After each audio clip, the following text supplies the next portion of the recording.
The combat masteries for the upcoming leagues have been out for about a day now, and I've had plenty of time to digest all of this information, mainly by talking through it on stream, and I have finally locked in my plan for the upcoming league, including both the area unlocks and the combat mastery unlocks, and today I'm going to break down my generalized game plan. Before we dive in, I want to give a massive shout out to the channel members. Your support actually makes a huge difference. Everything from the memberships goes directly into improving production quality. So if you'd like to get a shout out at the start of each video, as well as a badge that levels up over time, and even some custom emotes for the live streams, consider becoming a member today. But with that said, let's go ahead and jump into the plan. I want to start off with the combat masteries. There are essentially 6 mastery tiers that you can select between the 3 combat styles for a total of 18 relics or buffs, if you will. However, you can only select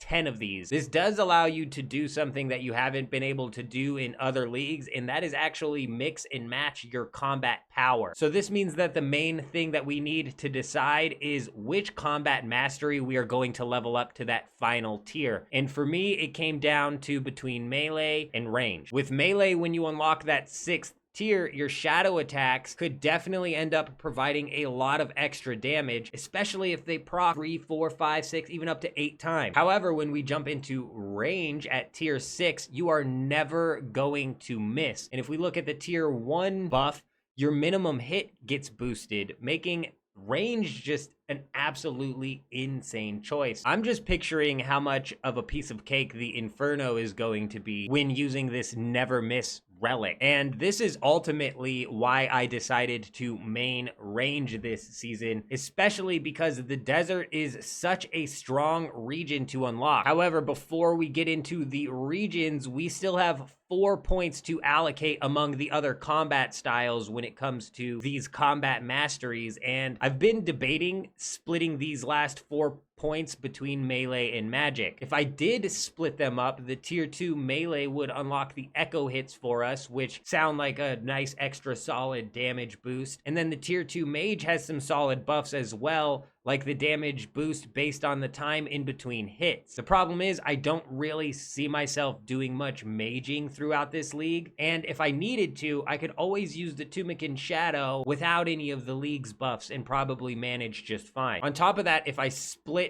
the points between the combat styles here, what's going to happen is I'm not going to get the attack rate boost that I get from tier 4, and I think that that is really going to make a difference here. I think you're going to feel the slower attack speed and the amount of DPS that you lose because of it. And that's why I've decided that I'm going to dump these last 4 combat mastery points all into melee. And I have another reason that'll become more apparent here once we start talking about what regions I'm going to unlock. Speaking of regions, let's go ahead and break that down, with my first region being the desert. The desert is actually an easy first pick for me. It has the range echo weapon along with other significant content like Temporos, blackjacking, pyramid plunder. You're looking at getting full masteries from the tombs of a masket, and that does not mean that the desert is without drawbacks, because some of the activities here, like the mage training arena and even Temporos, are a bit tedious. But when we're looking at the rewards like full mastery from the tombs of a masket, the blowpipe from the Calphite Queen, and all of the other raid weapons as well, it really is a must-pick region for me. Speaking of must-pick, Varlamore actually has the big bad of the season,